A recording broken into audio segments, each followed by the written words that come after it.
Hello, I'm Gary Anthony Ramsay, and you're watching Arise News Now, your fast forward to stories that affect you, making headlines around the world in this half hour. The NSA whistleblower says he's hiding out, but he says he also has a message for the U.S. government. Day 3 of jury selections in the George Zimmerman murder trial. What Juror 73 had to say may show why things are going slow. And welcome news on the health of Nelson Mandela. Those stories and much more straight ahead.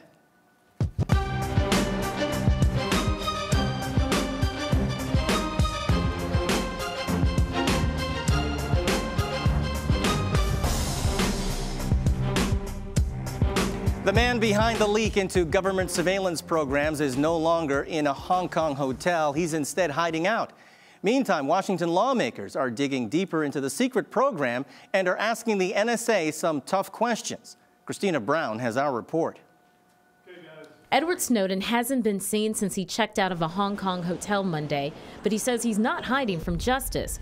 The former NSA contractor tells the South China Morning Post he could leave the area, but he would, quote, rather stay and fight the United States government in the courts because I have faith in Hong Kong's rule of law. Snowden fled the U.S. last month after exposing 2 secret government surveillance programs. Family members say he left his girlfriend, Lindsay Mills, behind. She recently posted online, "As I type this on my tear-streaked keyboard, I'm reflecting on all the faces that have graced my path, the ones I never got to bid adieu."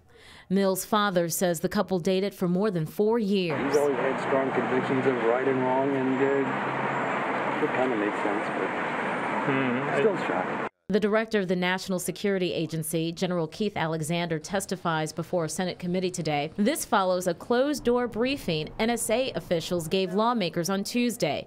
Some lawmakers were surprised by the extent of the surveillance. This is newsworthy. I mean, it's 1 billion records a day. It's everyone's phone call. Members of both parties are pushing to declassify some parts of the programs so the American public can better understand how they work. Christina Brown, Arise News. Tara Mergener has been monitoring the hearings this afternoon. She joins us now. This was supposed to be a hearing on cybersecurity, but did lawmakers push the NSA director on the issue, and how so? They absolutely did. About an hour into the hearing, they really pressed this issue. And one of the big revelations that came out today is that Keith Alexander actually said that these programs did contribute to preventing terrorist attacks. And he also pointed out that it wasn't just one of these programs he could pinpoint to say it prevented this attack or that attack, but a combination of all these programs together that worked and are working to keep Americans safe. And he also said today he's very proud of the NSA, that these are very highly skilled workers. They really love what they're doing. They know what they're doing, and they do it at the same time while protecting the country and protecting civil liberties. Gary? Even though he's a household name now, did the name of Ed Snowden come up in these proceedings?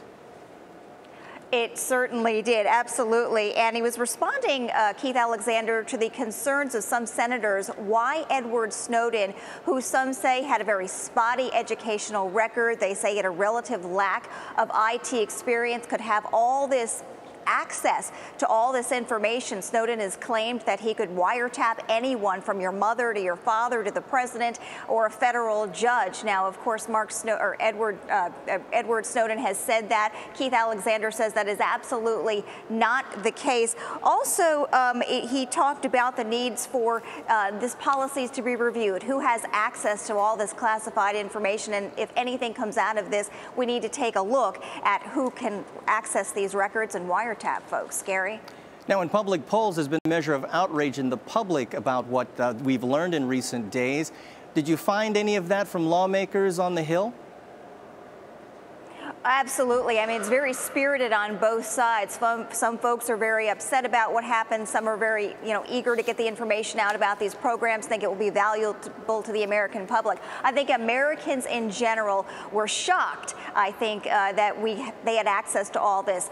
In any case, there is a CBS poll out that does say that 46% of Americans do think that the government has struck the right balance between privacy and the need for national security, and 36% say the NSA has gone too far. And Gary, maybe as these hearings move forward, we get more information, perhaps that could sway the public opinion as well.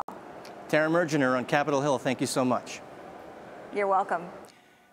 After 5 days in the hospital, Nelson Mandela is said to be making progress and responding well to treatment.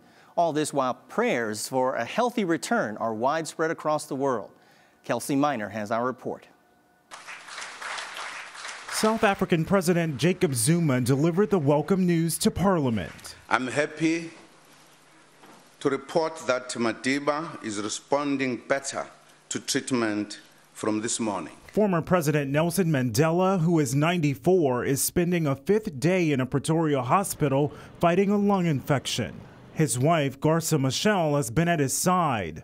Mandela's ex-wife, Winnie, has also visited along with his grandchildren. His grandson, Mandela, thanked everyone for their prayers. We appreciate all your support that you show towards our grandfather and your father. Get well wishes are pouring in from around the world and at home. Children delivered cards to Mandela's Johannesburg residence. Get well soon.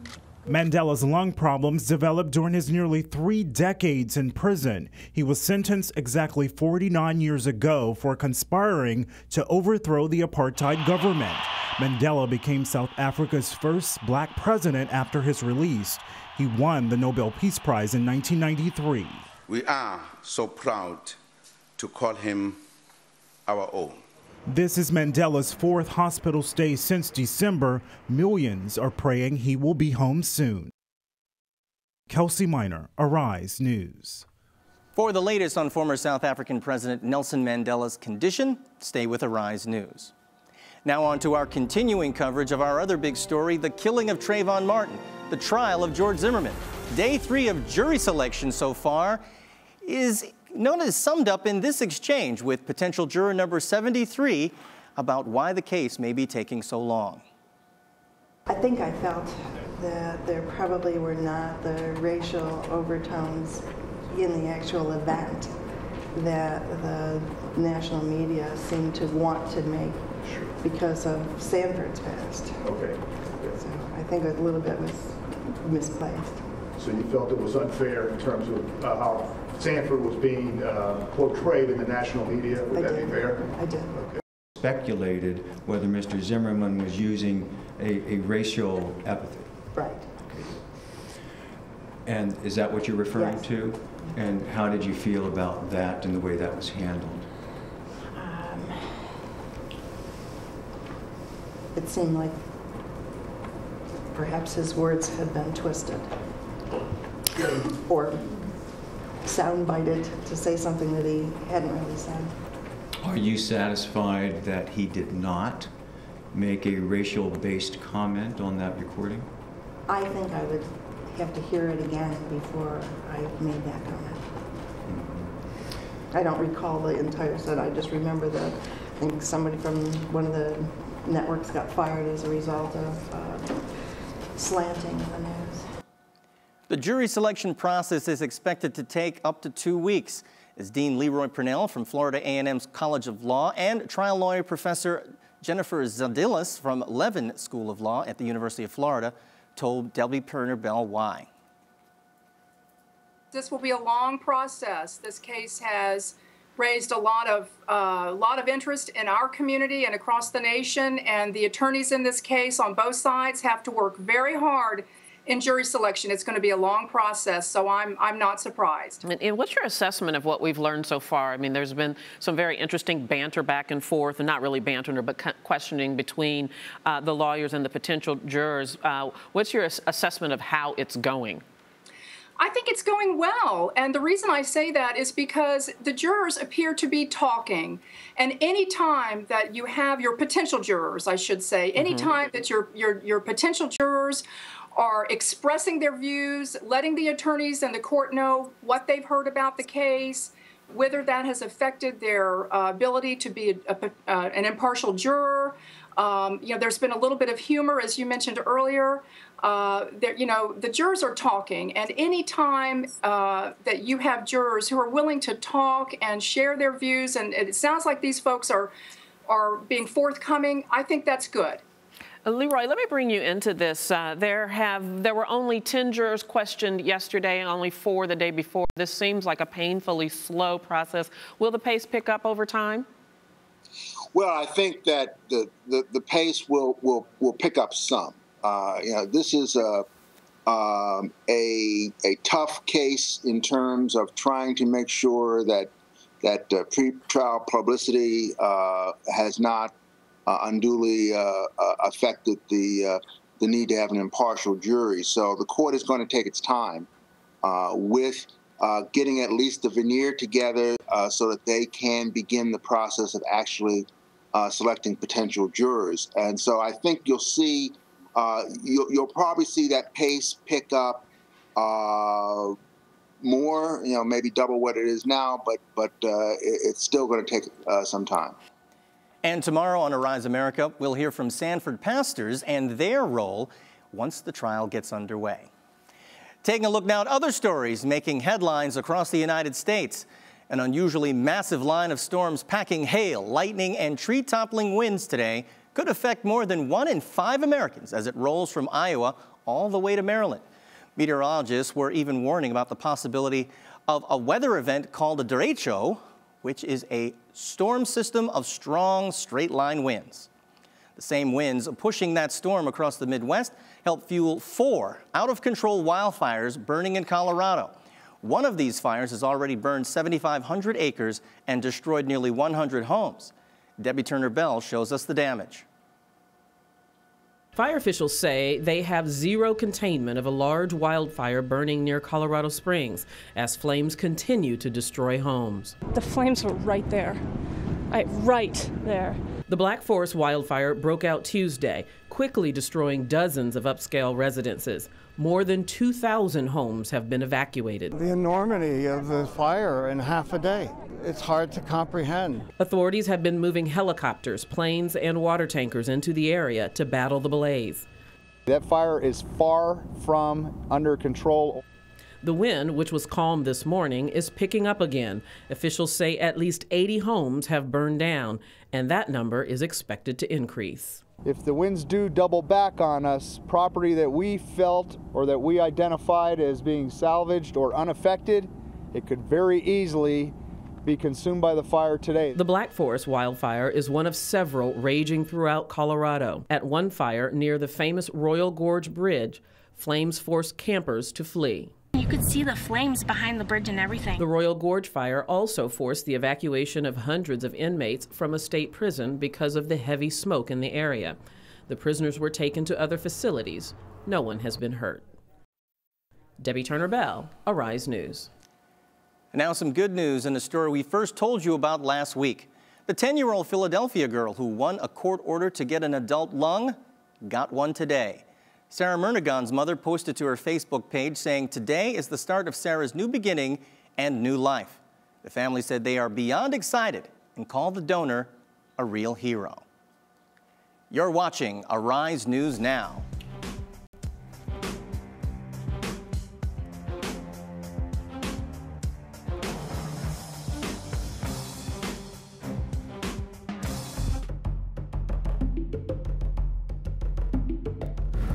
I came to Africa to see this, but I also found this. Every year, thousands of elephants are being killed just for their tusk. If we buy ivory, we're just helping the poacher.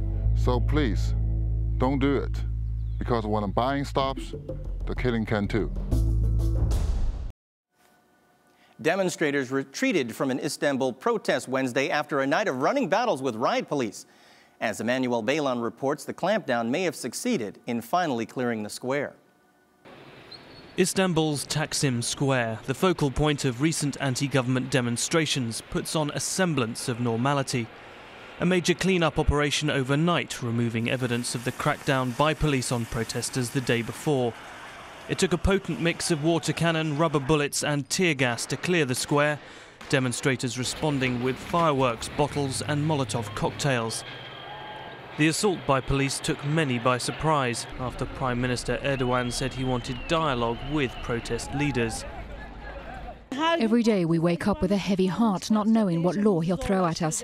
Will he go against us again? Will the situation stay like this? For a long time our lives have been really hard, especially for the young. They're studying, but they don't know what the future has in store for them.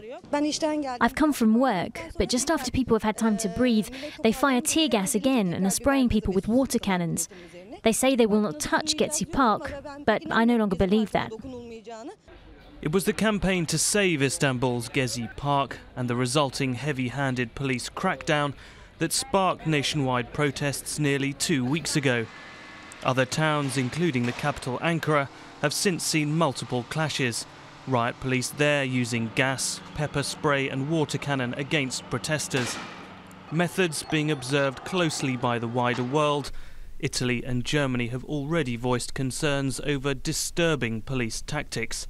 The vast majority of the protesters in Turkey have been peaceful, and the response of the Turkish police in Istanbul and in other cities has been completely disproportionate.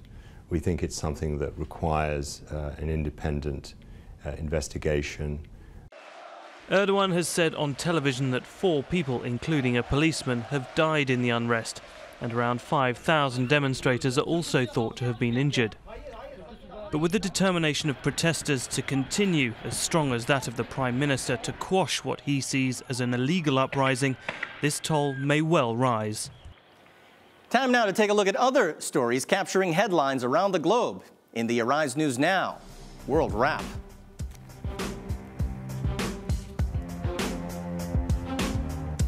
Austrian troops begin to withdraw from the Israeli-occupied Golan Heights as the crisis in Syria spills over the border. Austrians had made up the biggest contingent of the 1,000-strong UN peacekeeping force. In London, nearly 100 protesters demonstrated on Wednesday ahead of next week's G8 summit, calling the meeting a carnival against capitalism. Riot police arrested a dozen demonstrators. British health regulators want to hold electronic cigarette manufacturers accountable for their product safety. Britain will regulate e-cigarettes as a non-prescription medicine. Through the country, though, the watchdog group says that the cigarettes would still be sold in convenience stores. Pope Francis has admitted that a so-called gay lobby is at work in the Vatican. The admission has been seen as another sign of the new policy of openness and a move by the Pope to stop the internal blackmailing of members of the Vatican bureaucracy. In Russia, close to 5,000 people marched through Moscow on Wednesday to support jailed anti-Kremlin activist protesters. They called it the March Against Butchers and chanted Russia without Putin. For his part, President Vladimir Putin accused Washington of organizing the protest movement against him. Thousands of supporters spent the night protesting outside of the headquarters of the Greek television state-run broadcasting service ERT in Athens. That's after the government's decision to close down the operation, calling it a cost-cutting measure. Sudanese President Omar al-Bashir threatens to stop the flow of oil from South Sudan if South Sudan provides assistance to rebels in Darfur. Bashir went on to say that he would completely close the pipeline that carries oil from the south to ports on Sudan's Red Sea coast. The two sides just signed a treaty last year. In Algeria, President Abdelaziz Bouteflika made his first public appearance since mini-strokes hospitalized him in April. The 76-year-old was seen in newspaper photos chatting with Algeria's prime minister and army chief in his Paris hospital room. And that's your Arise News Now World Wrap.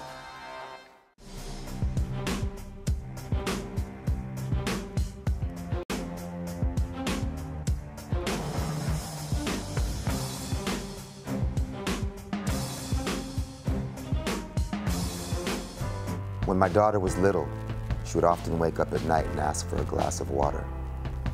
What if it could have killed her? Right now, 780 million people around the world still live without access to safe water. Nearly half the world's population lacks access to decent sanitation, such as a toilet. It's not right. Join me and UNICEF and let's do something about it. Donate now.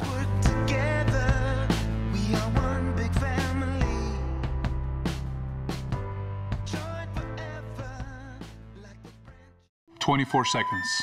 That's what you get to make it happen. You can run the break, find the big man inside, or swing it out and hit the 3. Grab the board, and you get a new 24, just like that. But unfortunately, for endangered animals, there's no reset. Many are now facing extinction. And when their clock runs out, they're gone forever. So please, support conservation and never buy products made from these animals. There's no more time to waste. Online giant Google wants the Justice Department to reveal how many times the government has asked for information. Google's top lawyer insists the company's records show far less compliance than what's been reported, adding that Google has nothing to hide. But it's clear Google itself has been harvesting lots of data from customers around the world they may be unaware of. The National Security Agency is under pressure to reveal how many U.S. emails it may have read in the hunt for foreign terrorists. But private companies like Facebook and Google have access to subscriber emails every day. Google scans the written content of millions of Gmails to analyze how users think and what they might buy from an instant pop-up ad. The scale of information that Google collects is unprecedented in history.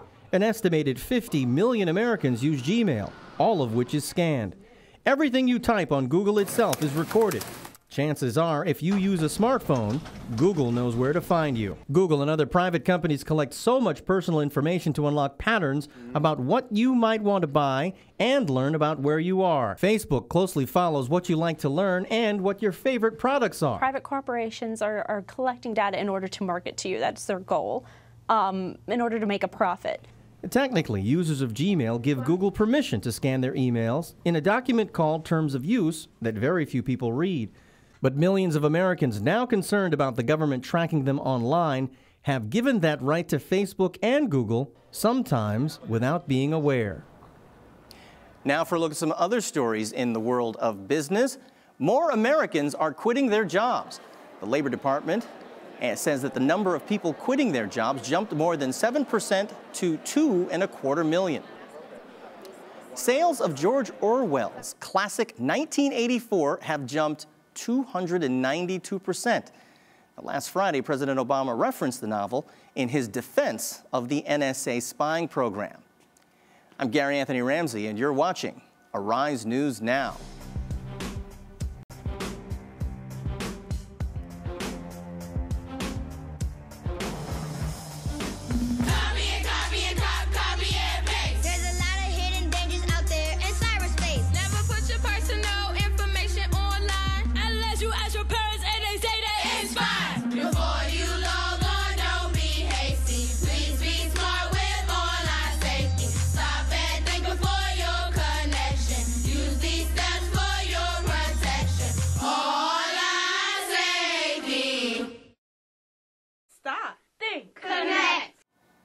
The Ohio man accused of holding 3 women captive in his Cleveland home for about a decade pleaded not guilty Wednesday.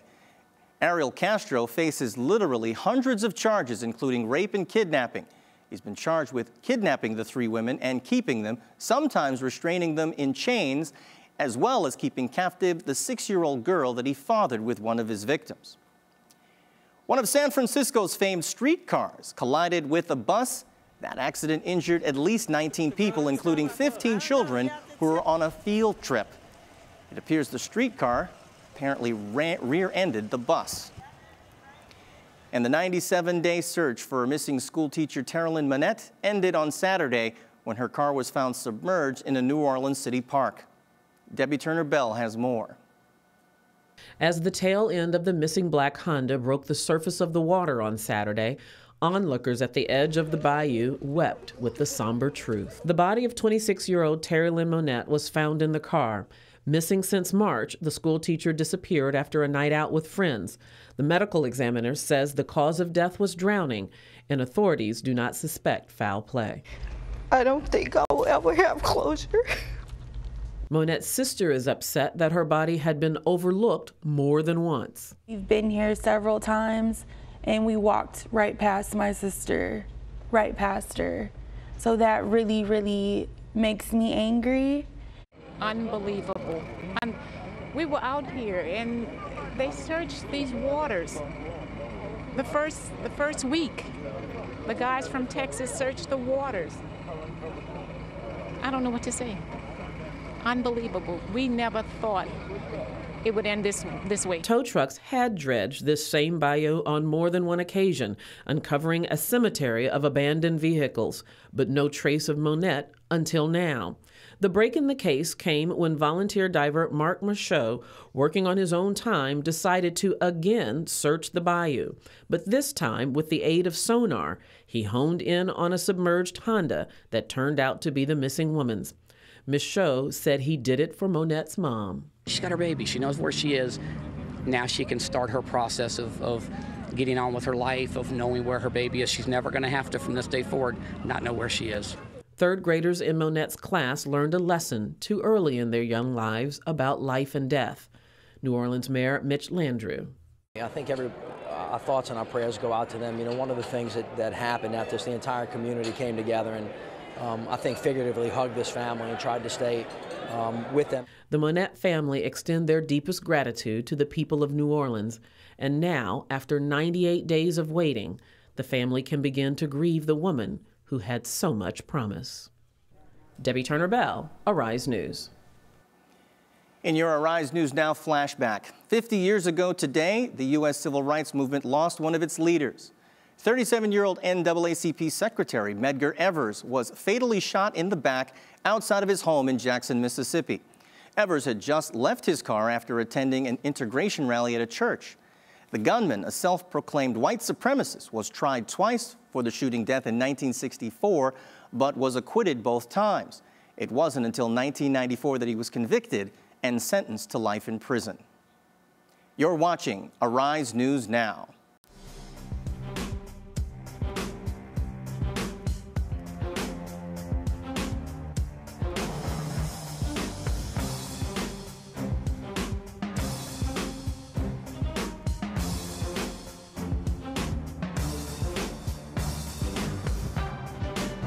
When my daughter was little, she would often wake up at night and ask for a glass of water. What if it could have killed her? Right now, 780 million people around the world still live without access to safe water. Nearly half the world's population lacks access to decent sanitation, such as a toilet. It's not right. Join me and UNICEF, and let's do something about it. Donate now.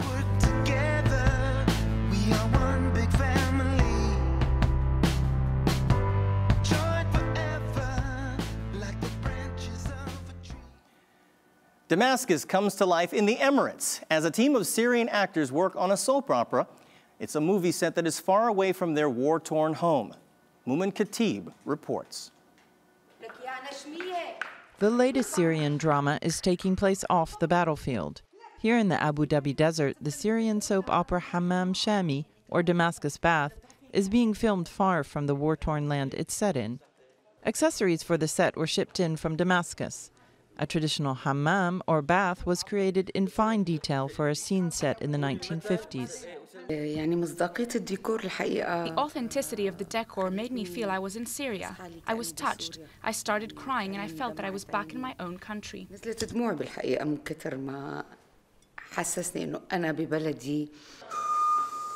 Producing a show outside Syria is not a cheap affair for the Damascus-based film company funding the series. Around 45 technicians were brought in. A cast of 70, both from inside Syria or resident in the Emirates, took part in the project. Of course, the costs have increased compared to in Syria. They've doubled. Battles between rebels and regime troops have driven producers away from financing Syria's once booming film industry. Many artists have fled the country, while some of those opposing the regime have been arrested and others killed over the past 2 years. I wish this neighborhood and this hammam were created in their own natural environment within Damascus, the city of jasmine, which everyone praises. But due to the circumstances, which we hoped would change and go back to the way they were, we worked on this project with tears in our eyes. Syrian soap operas are legendary in the Arab world, and Hammam Shami is to be broadcast in July, during the Muslim holy month of Ramadan, when Arab audiences for television dramas peak. I'm Gary Anthony Ramsay. More news ahead on Arise News Now.